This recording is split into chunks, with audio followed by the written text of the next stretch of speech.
പലരും സലീം കുമാർ അഭിനയം നടത്തി കൃഷി തുടങ്ങി പല പ്രാവശ്യമായി. 10-15 കൊല്ലമായിട്ട് പുള്ളി അഭിനയവും കൃഷിയും കൂടെ ഒന്നിച്ചു കൊണ്ടുപോയി. ഇപ്പോൾ കൃഷി കൊണ്ട് അഭിനയത്തിന് പോകാൻ പുള്ളിക്ക് താല്പര്യമില്ല. കാരണം കുറച്ചുകൂടെ ബുദ്ധിമുട്ടുള്ളൊരു പണിയായതുകൊണ്ടാണെന്ന് തോന്നുന്നു. കൃഷി എളുപ്പമാണ്, കൂടുതൽ വരുമാനം ഉണ്ടെന്നൊക്കെയാണ് അദ്ദേഹത്തിൻ്റെ അവകാശവാദം. പക്ഷേ ശ്രീകുമാരൻ വളരെ ആത്മാർത്ഥതയുള്ളൊരു കർഷകനാണ്. സലീം കുമാറിനെ ഞങ്ങൾ ഈ കൃഷിക്കാര്യങ്ങൾ സംസാരിക്കുന്ന കൂട്ടത്തിലാണ്. സലീം കുമാറിൻ്റെ പൊക്കാളി കൃഷി എനിക്കും എൻ്റെ പാരമ്പര്യമായിട്ട് കിട്ടിയ സ്ഥലത്തുള്ളൊരു കൃഷി എൻ്റെ ചെറുപ്പകാലത്ത് നടത്തിയിരുന്നത് പൊക്കാളിയാണ്. പക്ഷേ അതിന് പൊക്കാളി എന്നല്ല നമ്മൾ പറയുന്നത്, ചെട്ടിവിരിപ്പെന്നാണ്. ഇതേപോലെ തന്നെയാണ് കണ്ണി കെട്ടി അതിന് മുകളിൽ വിത്ത് പാകി പിന്നീട് അത് വെട്ടി നിരത്തി ഈ പറഞ്ഞ പോലെ കായൽ വെള്ളം വന്ന് ഒരു വെള്ളത്തിലെ കൃഷിയാണ്. അത് തന്നെയാണ് പറയുന്നത്. അതിനിപ്പോൾ കർഷകരില്ല, കൃഷി ചെയ്യാനാണില്ല എന്ന അവസ്ഥയാണ്. ആദ്യമായി സിനിമയിൽ അഭിനയിച്ചിട്ട് കാശുകൊണ്ട് കുറച്ച് പൊക്കാളിപ്പാടം വാങ്ങി. അത് 6 മാസം ചെമ്മീനും 6 മാസം നെല്ലുമാണ്. 3 മാസങ്ങൾ കഴിഞ്ഞ് ചെമ്മീൻ വിളവെടുക്കുന്ന സമയമായപ്പോൾ വൈറസ് രോഗം ബാധിച്ച് ചെമ്മീൻ പോയി. ഞാൻ പൗൾട്രി ഫാം രംഗത്തേക്ക് തിരിഞ്ഞു. 21 ദിവസം കഴിഞ്ഞപ്പോൾ ഇന്ത്യയിലാകമാനം ഒരു പക്ഷിപ്പനി പടർന്നു. അങ്ങനെ 21 ദിവസം 8 രൂപ കൊടുത്ത് ഞാൻ ലേബർ ചാർജ് എല്ലാം ഉൾപ്പെടെ ആ ഇൻക്യുബേറ്ററിൽ വിരിയിച്ചിരുന്ന കുഞ്ഞിനെ 2 രൂപക്ക് കൊടുത്തു. അപ്പോഴും ഞാൻ തളർന്നില്ല. ആടുകളുടെ ഒരു ഫാം എൻ്റെ സ്വപ്നമായിരുന്നു. അങ്ങനെ അത് പാലക്കാട് തന്നെ നടപ്പിലാക്കി.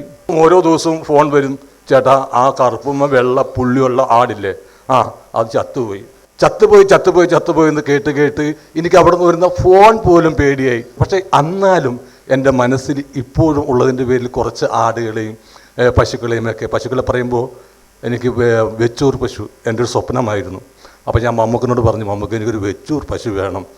അപ്പോൾ മമ്മൂക്ക് പറഞ്ഞു, ഒരു കാര്യം ചെയ്യും, വിശ്വംഭര സാറിന് തന്നെ പിടിച്ചാൽ മതി. 2 പ്രസവങ്ങൾ കഴിഞ്ഞ എൻ്റെ ആയിഷുമ എന്ന് പറയുന്ന ആ വെച്ചൂർ പശു 2 ആൺകുഞ്ഞിന് ജന്മം നൽകി എന്ന കാര്യവും പറയുകയാണ്. ദേശീയ പുരസ്കാര ജേതാവ് കൂടിയായ പ്രിയ നടൻ സലിം കുമാറിന്റെ പ്രഥമ പരിഗണന ഏതെന്ന് ചോദിച്ചാൽ കൃഷി എന്നായിരിക്കും അദ്ദേഹത്തിന്റെ മറുപടി. ചീരിയിരിപ്പുണ്ടെങ്കിൽ നമ്മൾ വൃത്തിയുള്ള നല്ല മമ്മൂട്ടിനെ പോലുള്ള ചീരി നമ്മൾ വാങ്ങിക്കുള്ളൂ. അതിൻ്റെ ഇപ്പുറത്ത് സലിം കുമാറിനെ പോലെ ചീരിപ്പുണ്ടെങ്കിൽ വാങ്ങിക്കൂല. അപ്പോൾ സലിം കുമാറാണ് ജൈവം, മറ്റത് രാസവളം. ഞാൻ 2 വ്യക്തികളെ പറഞ്ഞാലട്ടാ. തന്റെ കേശ കാലിയാക്കി പൊക്കാളിക്ക് വേണ്ടി എടുത്ത സിനിമ സലിംകുമാർ എന്ന കൃഷിക്കാരന് നൽകിയ സംതൃപ്തി പറഞ്ഞറിയിക്കാനാവാത്തതാണ്. അപ്പോൾ കർഷകർ നേരിടുന്ന ഒരുപാട് പ്രശ്നങ്ങളുണ്ട്. ഞാനിവിടെ വരാൻ തന്നെ കാരണം അതാ. ഒരു കർഷകർ ആദരിക്കപ്പെടുക എന്നത് വളരെ അപൂർവമായിട്ട് നടക്കുന്ന സംഗതിയാണ്. സാധാരണ സിനിമ അവാർഡുകളൊക്കെയാണ് ചാനലുകൾ വെക്കുന്നത്. അത് കാണാൻ ഒരുപാട് പേര് ഉണ്ടാവുകയും ചെയ്യും. അതിനില്ലാത്ത അവാർഡുകളൊക്കെ കൊടുക്കുകയും ചെയ്യും. ഒരു വർഷം എനിക്ക് തന്നത് വേൾഡ് എന്തോ ഒരു പേരൊക്കെ, ആ പേര് എനിക്ക് ഇപ്പോഴും കിട്ടിയിട്ടില്ല. എന്ത് അവാർഡാണ് എനിക്ക് തന്നെന്നുള്ളത്. കാരണം ബെസ്റ്റ് ആക്ടർ എന്നുള്ളത് മെയിൻ ആക്ടർക്ക് കൊടുക്കണം, കാരണം നമ്മൾ സൂപ്പർ സ്റ്റാർസിന് കൊടുക്കണം. അപ്പോൾ വേറെ അവാർഡ് ഒരുപാട് പേര് വേഴ്സറ്റൈൽ അങ്ങനെ അതാണ് ഇതാണെന്നൊക്കെ പറഞ്ഞ് ഒരുപാട് ആ പേര് ലോകത്ത് വേറെ ഈ അവാർഡ് വേളയിലല്ലാതെ വേറെ ഒരു സ്ഥലത്തും കേൾക്കാനും പറ്റില്ല. ഞാൻ സൂപ്പർ സ്റ്റാറിന് കുറ്റം പറഞ്ഞിട്ട് അവരുണ്ടെങ്കിൽ ആൾക്കാർ കൂടുള്ളൂ, അതിൻ്റെ പേരിലാണ് അവാർഡ് കൊടുക്കണം, അല്ലാതെ അവർ ചോദിച്ചിട്ടല്ല. അപ്പോൾ നിങ്ങൾ വിചാരിക്കും ഞാനിപ്പോൾ ഇങ്ങനെ കുറ്റം പറയുകയാണെന്ന്. അല്ല. അപ്പോൾ അതിൽ നിന്ന് തികച്ചും വിഭിന്നമായി ആർക്കും വേണ്ടാത്ത ഒരു വർഗം, അങ്ങനെ 2 വർഗങ്ങളെ ഇന്ന് ഇന്ത്യയിൽ ജീവിച്ചിരിപ്പുള്ളൂ. ഒന്ന് ജയ് ജവാനും ഒന്ന് ജയ് കിസാനുമാണ്. 2 പേരും മുദ്രാവാക്യങ്ങൾ മാത്രമേ മുകളിൽ നിൽക്കുന്നുള്ളൂ. ബാക്കി എല്ലാത്തിലും വളരെ അവഗണന അർഹിക്കുന്ന ആളുകളാണ്. അത് അതിര് കാക്കുന്ന ജവാനാണെങ്കിലും കതിര് കാക്കുന്ന കർഷകനാണെങ്കിലും 2 പേരും ഒരുപോലെയാണ് അവരുടെ ദുരനുഭവങ്ങളൊക്കെ ഉണ്ടായിട്ടുള്ളത്. അപ്പോൾ ഓരോ കൃഷിയും പരാജയപ്പെടുമ്പോഴും ഞാൻ ഒരിക്കലും ഓരോ കൃഷിയെപ്പോഴും ഞാൻ നിരാശനായിട്ടില്ല. വീണ്ടും തിരിച്ചു വരും എന്ന പ്രതീക്ഷ തന്നെയാണ് ഞാൻ. അതിനുശേഷം നിങ്ങൾക്കറിയാം പൗൾട്രി ഫാം ബിസിനസ്സിൽ ഒരു വിപ്ലവം സൃഷ്ടിക്കാൻ വേണ്ടിയായിരുന്നു. അതുവരെ തമിഴ്നാട്ടിൽ നിന്ന് മാത്രം വന്നിരുന്ന ഇറച്ചിക്കോഴികളെ തമിഴന്മാരെ വെല്ലുവിളിച്ചുകൊണ്ട് ഞാൻ കേരളത്തിൽ തുടങ്ങിയ പൗൾട്രി ഫാമാണ്. നേരത്തെ പറഞ്ഞ പോലെ കോഴിപ്പനി പിടിച്ച് ഞാൻ വെച്ചന്ന് അത് കോഴി വിരിഞ്ഞന്ന് കോഴിപ്പനി പിടിച്ച് ഞാൻ തകർന്നുപോയി. ആടുകൃഷി നടത്തി, അത് തകർന്നുപോയി.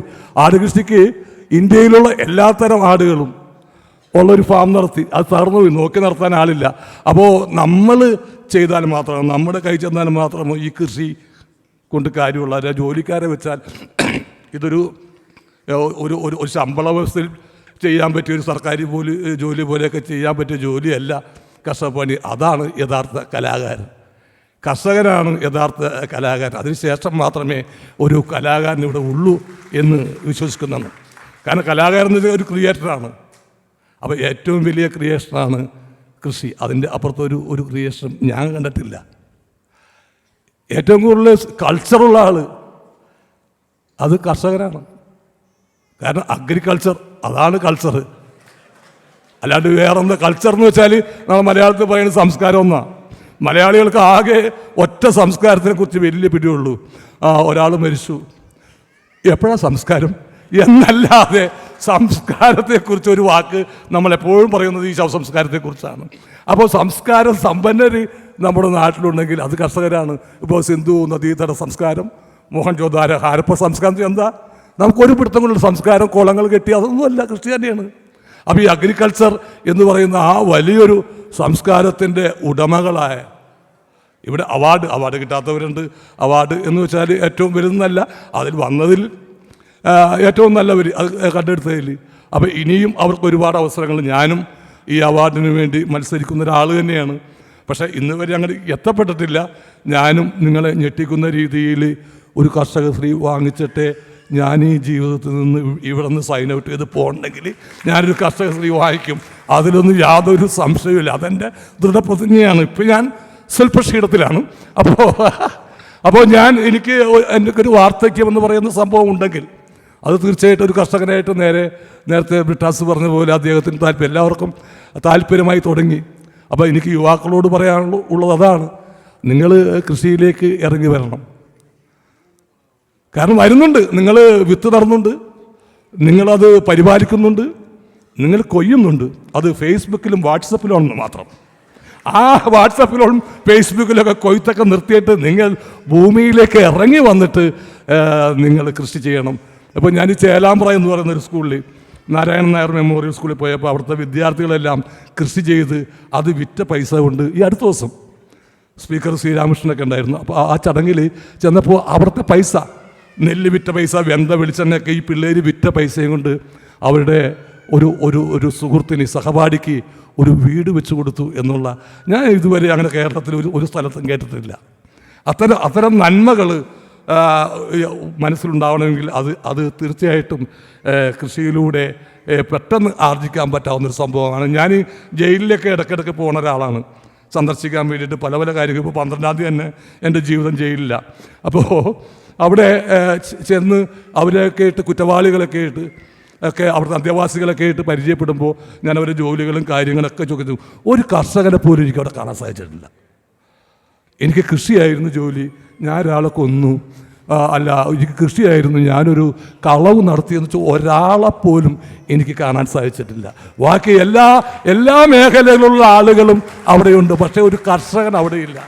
എന്നാൽ അവിടെ ഇപ്പോൾ എല്ലാ ഒട്ടുമിക്ക ജയിലിലുണ്ട് ജൈവ കൃഷി അവരെ പരിശീലിപ്പിക്കുന്നത്.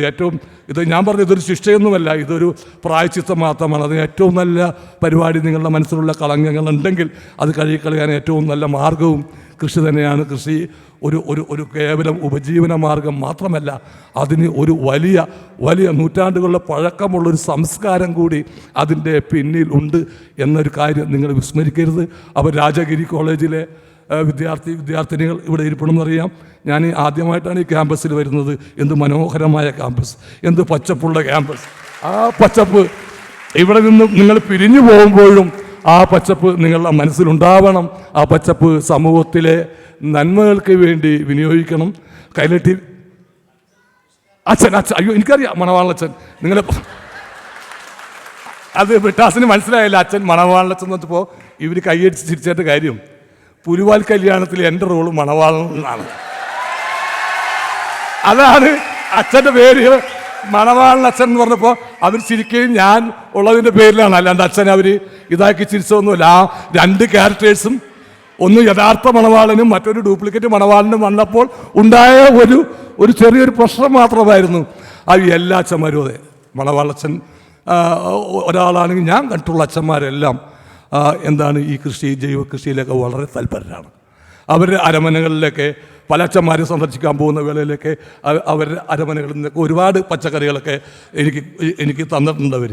അപ്പോൾ ഒട്ടുമിക്ക സ്ഥലങ്ങളിൽ അച്ഛന്മാരൊക്കെ ഇങ്ങനെ തന്നെയാണ് ഞാൻ പരിചയപ്പെട്ട അച്ഛന്മാർ. അപ്പോൾ മണവാളച്ചനും അതിൽ നിന്ന് ഒട്ടും വ്യത്യസ്തനല്ല. അപ്പോൾ മണവാളച്ചൻ്റെ കുഞ്ഞാടുകളായ നിങ്ങളും ഒരിക്കലും വ്യത്യസ്തരാവില്ല എന്നെനിക്ക് ഉറപ്പുണ്ട്. കൈരളി ടി വിക്ക് ഒരിക്കൽ കൂടി ഞാൻ ഭാവുകങ്ങൾ അർപ്പിക്കുകയാണ്. ഒരിക്കൽ ഞാനും വാങ്ങും ഈ അവാർഡ് ഇവിടെ ഏറ്റുവാങ്ങാൻ. ഞാൻ അതിപ്പോൾ നിസ്സാരക്കാർ വിശ്വപ്രസാദ് സാറിന് എന്തെങ്കിലും കൈമടക്ക് കൊടുത്താൽ വാങ്ങിക്കാവുന്ന കേസേ ഉള്ളൂ. പക്ഷേ ശരിയല്ലല്ലോ, വിശ്വപ്രസാദ് സാർ അങ്ങനെ ചെയ്യുന്നുള്ളൂ. അദ്ദേഹം വൈസ് ചാൻസലറായിരുന്നു ഇവിടെ കാർഷിക സർവകലാശാലയുടെ. അറ്റവും തുമ്പൊക്കെ നോക്കുന്ന മനുഷ്യനല്ലാണ്ട് ചുമ്മാ. എങ്കിലും ഞാൻ ശ്രമിച്ചു നോക്കും അദ്ദേഹത്തിൻ്റെ മാർഗം വഴിതെറ്റിക്കാനായിട്ട്.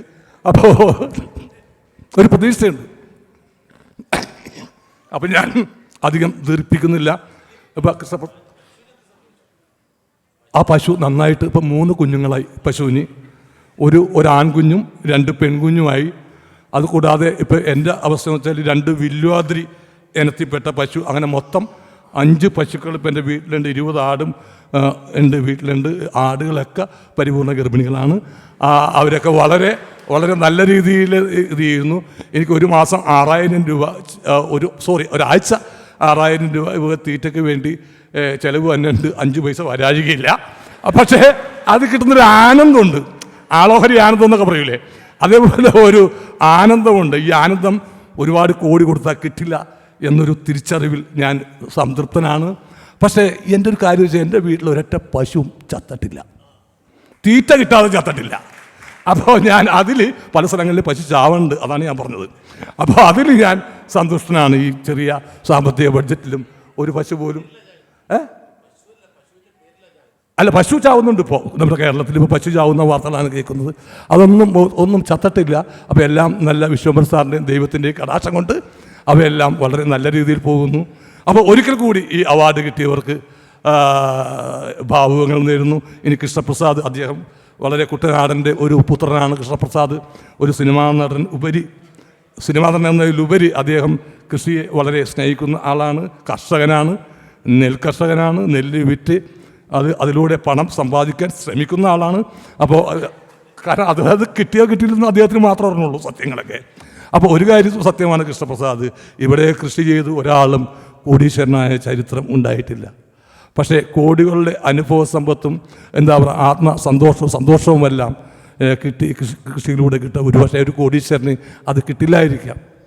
അപ്പോൾ അത് അത്രയും സംതൃപ്തി കോടികൾ കാശ് കൊടുത്ത് മാർക്കറ്റിൽ കിട്ടാവുന്ന ഒരു സംഭവത്തിനൊക്കെ അധീപനാണ്, ഒരു കോടീശ്വരനാണ് കൃഷ്ണകുമാറിനെ പോലെ ഇന്നിവിടെ വന്ന കർഷകരും.